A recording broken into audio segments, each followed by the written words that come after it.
მოგესალმებით მწვანე გურიიდან, იუმორის ადგილიდან, სადაც სიხარულით, სიყვარულით გელოდებიან. მე ვარ მარიკა ჩხიკვიშვილი, ოზურგეთის მუნიციპალიტეტის სოფელ დვაბზუდან. გურია განსაკუთრებული მხარე არის ნოდარ დუბაძის მხარე, ანზორ ერქომაიშვილის მხარე, ჯემალ ჭკუასელის მხარე და ექვთიმე თაყაიშვილის მხარე. მე მთელი ჩემი ბავშვობა ამ სოფელში გავატარე და მინდა რომ ყველას გისურვოთ ისეთი სილაღე და სიყვარული, რაც ჩემს სოფელში, სოფელ დვაბზუში სუფევს. იყო პერიოდი, როდესაც მომიწია ჩემი სოფლის დატოვება და სხვა ქალაქში საცხოვრებლად გადასვლა. თუმცა ყოველთვის ფიქრობდი, რომ ჩემი ადგილი ყოველთვის აქ არის. ძალიან მიყვარს ჩემი სოფელი და ყოველი ჩემი დღე იწყება იმით, რომ ჩემი სოფლის, ჩემი მხარის რეალობა შევცვალო უკეთესობისკენ. მე ვიმედოვნებ, რომ ძალიან ბევრი ადამიანი დაუბრუნდება თავის რეგიონს, თავის სოფელს და გააძლიერებს გურიას, სოფელ დვაბზუს, ოზურგეთს და ყველა იმ მხარეს, სადაც ესე რომ ვთქვათ, ჭირდება რეგიონის განვითარება. შემოგვიერთით გურიაში, ადგილი, სადაც კრიმანჭული ისმის, სადაც სიყვარული სუფევს, სადაც ადამიანებს ძალიან უყვართ ერთმანეთი, სადაც იუმორი დამახასიათებელი არის თითოეული გურულისთვის. ადგილი, სადაც ბახმარო, გომისმთა, ურეკი, შეკვეთილი, ჩვენი გურიის სავიზიტო ბარათი არის და მე გირჩევთ, რომ გვესტუმროთ გურიაში, რადგანაც ნამდვილად გამორჩეული მხარე არის გურია. გურიაში, როგორც უკვე გითხარით, ყველაფერი ძალიან ლამაზი და სანახავია, თუმცა ამ გადაცემის ფორმატში გამიჭირდება, რომ ყველაფერი ერთიანად წარმოგიდგინოთ. მე შევეცდები მხოლოდ ორი ლოკაცია გაჩვენოთ: დვაბზუს შალვარადიანის სახელობის ეთნოგრაფიული მუზეუმი და დვაბზუს წმინდა გიორგის სახელობის უძველესი მე-6 საუკუნის ტაძარი. გარდა ამისა, ოზურგეთში და გურიაში ძალიან ბევრი არის სანახაობრივი, თუმცა ამ გადაცემის ფორმატში მხოლოდ ამ ორ ლოკაციაზე ჩემი სოფლიდან შევეცდები, რომ წარმოგიდგინოთ ეს ულამაზესი ადგილები.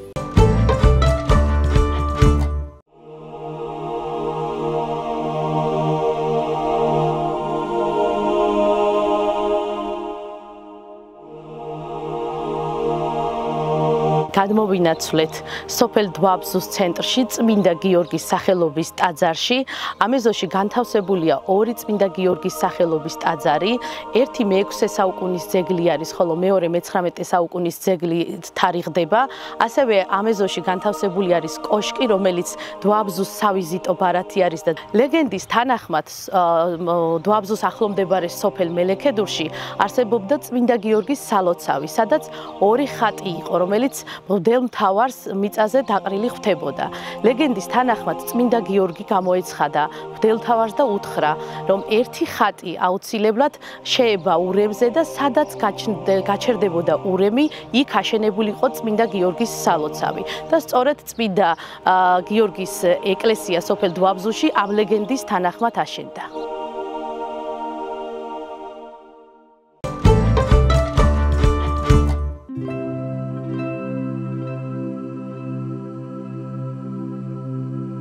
ვიმყოფებით დვაბზუს შალვარადიანის სახელობის ეთნოგრაფიულ მუზეუმში. შალვარადიანი იყო ძალიან მნიშვნელოვანი პიროვნება, რომელმაც ძალიან დიდი როლი შეასრულა ქართულ ლიტერატურაში. მან სწორედ ამ ეზოში გაატარა ბავშვობა და შემდეგ უკვე წავიდა სასწავლებლად, გადავიდა თბილისში, სადაც გააგრძელა მოღვაწეობა ლიტერატურული მიმართულებით. ეს გახლავთ რადიანის ეთნოგრაფიული მუზეუმი, გურული ეზო, თავისი ესე რომ ვთქვათ, გურული კარმიდა სადაც ხშირად იმართება კალანდის დღესასწაული, მოდიან ტურისტები, ეცნობიან გურულ მასტერკლას, ღვეზელის გამოცხობა, ჭურის მოხთა, აგუნას გადაძახილი, რაც გურულებისთვის დამახასიათებელი არის. ასე რომ თუ გადაწყვეტ გურიაში სტუმრობას, აუცილებლად ესტუმრეთ სოფელ დვაბზუს ეთნოგრაფიულ მუზეუმს, გაეცნობით შალვარადიანის შესახებ ინფორმაციას, მის მოღვაწეობას და უშუალოდ ნახავთ გურულ კარმიდამოს თავისი დამახასიათებელი ტრადიციებით.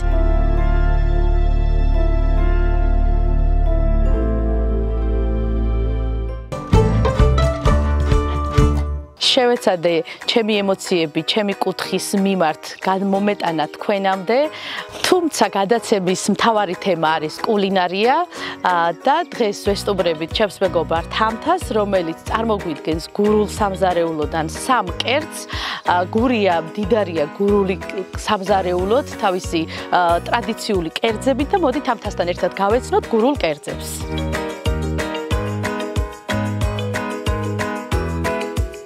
დღეს გურულების სამზარეულოს წარმოგვიდგენს თამთა კვირკველია, რომელსაც მაყურებელი სხვა ამპლუაში იცნობს. ის მუსიკის მასწავლებელი არის, ასევე დაწყებითების პედაგოგი არის მეორე საჯარო სკოლაში, თუმცა დღეს მაყურებელი სხვა ამპლუაში გაიცნობს ჩვენს თამთას, რომელიც არის კულინარი და სრულიად გურიის კულინარიას წარმოადგენს ჩვენი მაყურებლისთვის.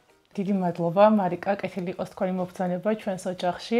დღეს ჩვენ ვიმყოფებით ულამაზეს სოფელში, გურიის ულამაზეს სოფელში, სოფელ დუაბზუში და ერთობლივად მინდა ჩვენს მაყურებელს ვაჩვენოთ და ჩაუტაროთ გურული კერძების მასტერკლასები, როგორ გავამზადებთ კეშერა ფხალს, რომელიც ჩვენთვის გურულებისთვის ძალიან დამახასიათებელი კერძი წარმოადგენს, იმიტომ რომ არა მარტო კერძია ის ჩვენი თვითყოფადობისთვის, არამედ ოდითგანვე ის სამკურნალო თვისებითაც კი გამოირჩეოდა ხოლმე სიცხიან ადამიანს თავზეადებდნენ, შუბლზე მკურნალობდნენ და დღეს უკვე უგემრიელესი გურული სუნელებით შევკაზმავთ და აი ამ პროცესს ყველაფერს ჩვენს მაყურებელს ვაჩვენებთ. გემრიელი გემოებით სავსე ვართ გურულები და დღეს ჩვენ ამ ეთერით თქვენ გაგაცნობთ გურულ სამზარეულოს, გურული ფხალი, გურული საცივი, გურული ღვეზელი, რომელიც მხოლოდ გურიაში არის და გურულების სავიზიტო ბარათი არის. მოდი მაშინ დავიწყოთ გურული ფხალის გაკეთება, რომელსაც როგორც თქვენ აღნიშნეთ, ასევე სამკურნალო თვისებები აქვს. ძალიან გემრიელი არის და ჩვენი წინაპრები, ჩვენი ოჯახის წევრები საკუთარ ეზოებში ამუშავებენ მიწას და მოყავთ გურული ფხალი, რომელიც ბევრი სასიკეთო თვისებებით გამოირჩევა. რას ვაკეთებთ თამთა პირველ რიგში ახლა? პირველ რიგში ჩვენი ბოსტნიდან ახალდაკრეფილი ფხალი მოვიტანეთ, გავამზადეთ, გავრეცხეთ. აქვე გვაქვს გურული თხილი წარმოდგენილი, რომელიც ჩვენთვის ძალიან ძვირფასი და იდენტურია. სუნელები, სხვადასხვა სუნელებია წარმოდგენილი და პირველ რიგში უნდა დავიწყოთ ხახვის დაჭრა. და ასევე ფხალს მიგვაქვს საუცილებლად, ჩვენ ვიწყებთ მომზადებას და მიგვაქვს რომ ფხალი უნდა მოიხარშოს. დიახ. კი ბატონო.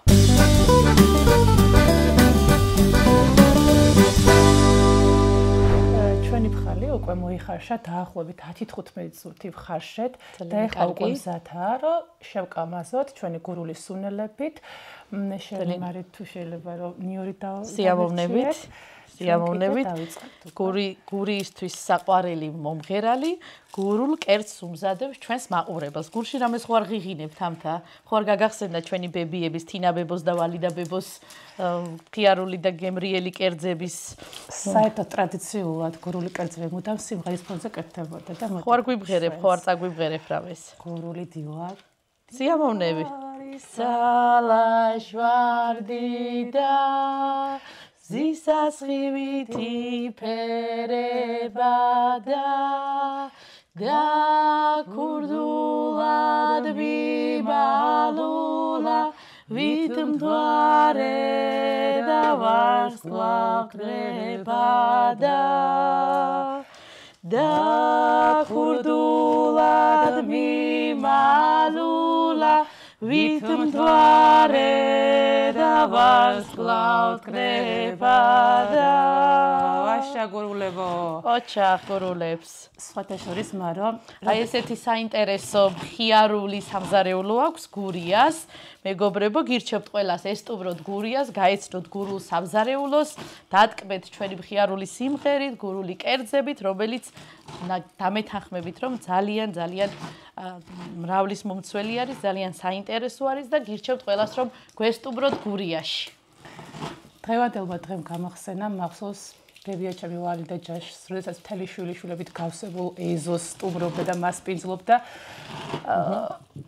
გურულ ფხალს კეჟერას ისე მოხარშავდა საგულდაგულოდ შუა ცეცხლზე შემოდგამდა ხოლმე სასიამოვნო გურულ სუნელებით შეაზავებდა ხოლმე და აი ეხლაც კი ეს სურნელება როგორც ახლა გიფრქვევა კადრებივით დამსდევს ეს მომენტები და მიხარია რომ ეს ყოველდღე ჩვენს მომავალს გადაეცემა და ეს ტრადიციები და ის საგანძური რომელიც ჩვენთვის ასე ძვირფასია უკვე მომავალი თაობა აგრძელებს ჩვენი სახით. გურულ ფხალს მეც მახსოვს ყოველთვის მოყავდათ ჩვენს წინაპრებს, იმიტომ რომ ყოველთვის უჭირდა გურიას და ყოველთვის ცდილობდნენ რომ რაღაცა გამოეკვებათ ოჯახი და ესეთი შეენარჩუნებინათ ოჯახში ესე რომ ვთქვათ სიმწუხე და მოკლედ ფხალი ყველას ოჯახში იყო საყვარელი, იმიტომ რომ თხილი, ფხალი ეს გურიისთვის ესე რომ ვთქვათ ჩვენ თვითონ მოყავდათ და ყოველთვის დღეს უკვე როგორ ტრადიციულად და ჩვენ ნიშაა ასე ვთქვათ გურულების უგემრიელესი. ამასობაში მე ნიორი გაგიგზადე.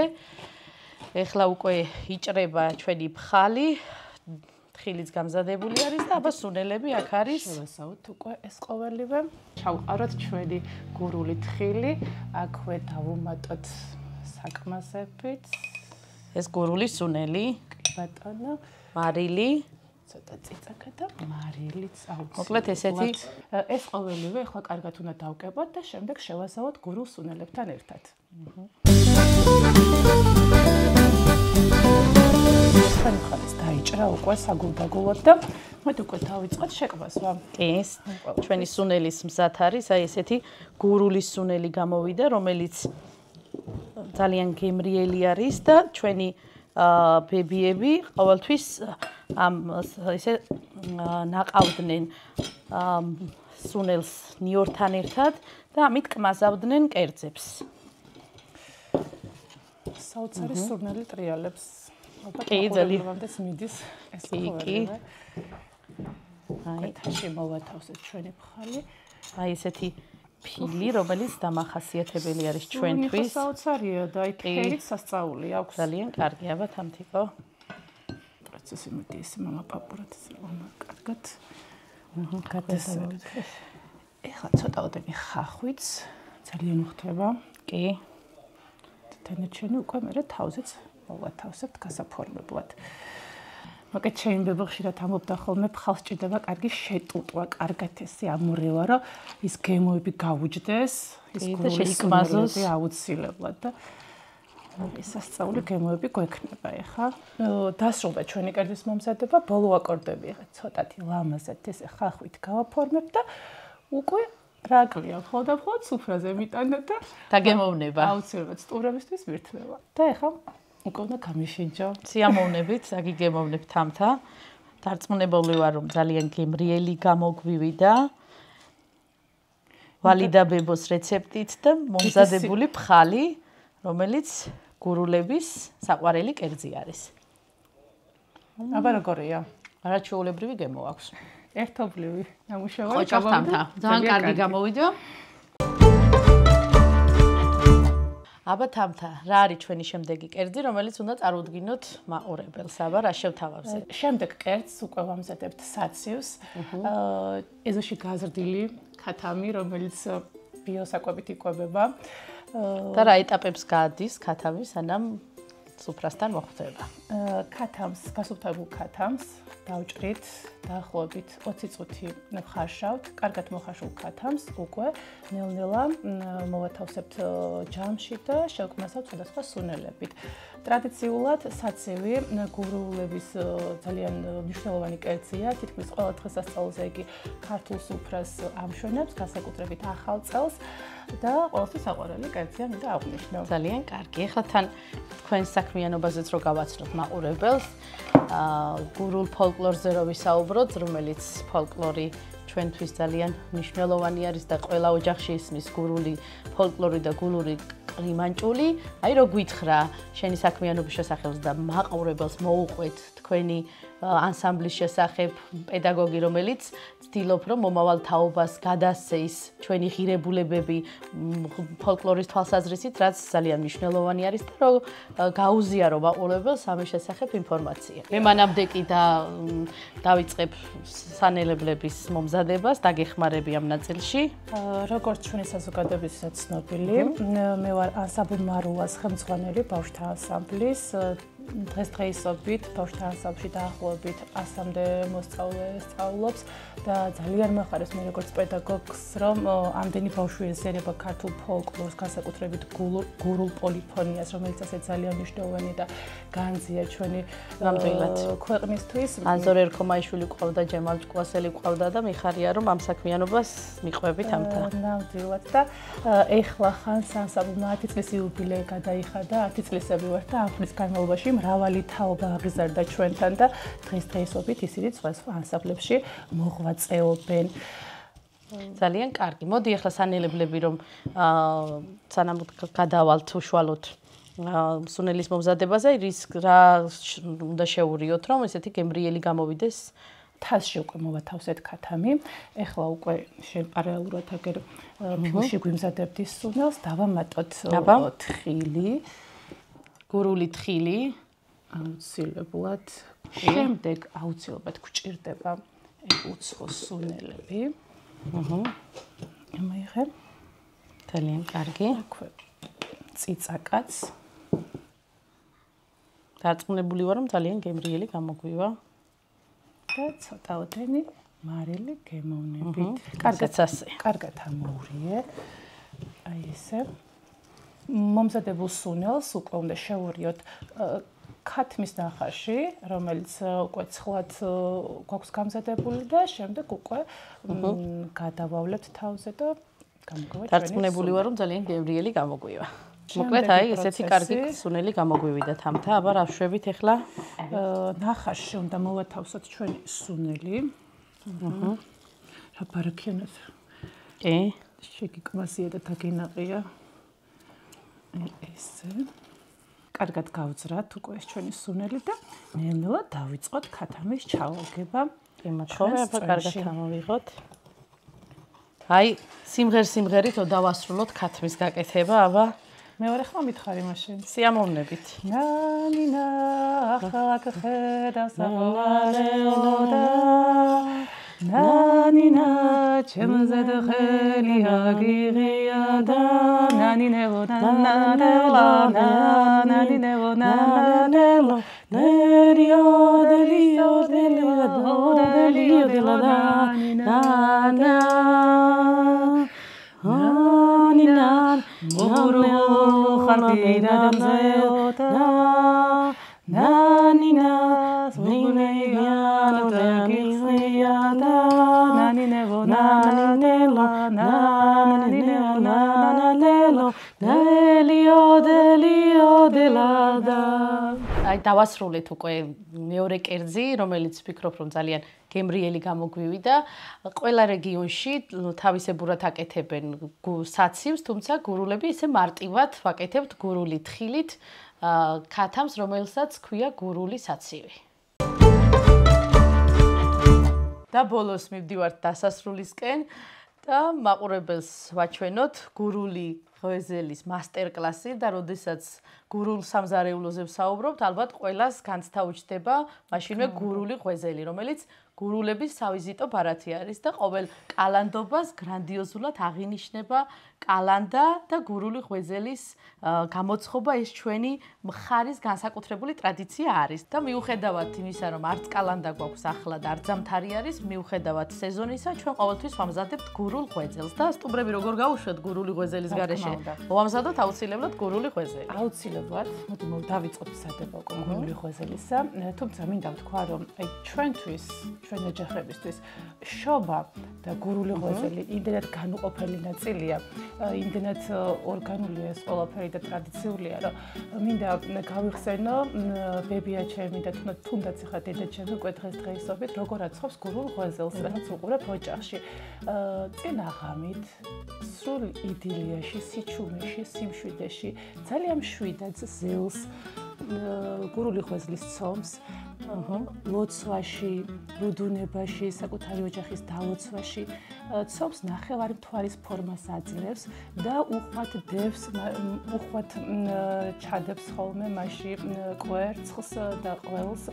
კვერცხი და აქვე აღნიშნულ რომ არის სიბარაქის განსახიერება, სიმბოლო, ხოლო გურული ღვეზლის ნახევარ მთვარის ფორმა ციურ სხეულებს განასახიერებს და ოჯახის ყველა წევრისთვის კეთდება თითო გურული ღვეზელი, რომელიც როგორც ავშე ნახევარმთვარისაა და ამავდროულად ლანგარზე გადაწყობის შემდეგ ჯვრის ფორმასაც ასმევ თავზე და მზადდება ასევე მუცლის სალოცავით, ხო? მუცლის სალოცავი და ეხლა კადრებით მიცოცხლდება ის პერიოდი, რომ აი დილით ეს სიჟრიამულე ბავშვების სიკისკისე და სიმხიარულე სუფევს ჩვენს ოჯახში, დედა მუცლის სალოცავს თითოეულ ბავშვს ჩვენთაგან შემოავლებს და ნამდვილად მუშაობს ეს ამბავი და თელს განმავლობაში ჩვენ და სალოცავი არის რომ შენი ჯანმრთელად ვცხოვრობთ. ეხლა ვაჩვენოთ მაყურებელს, აბა რას ვაკეთებთ?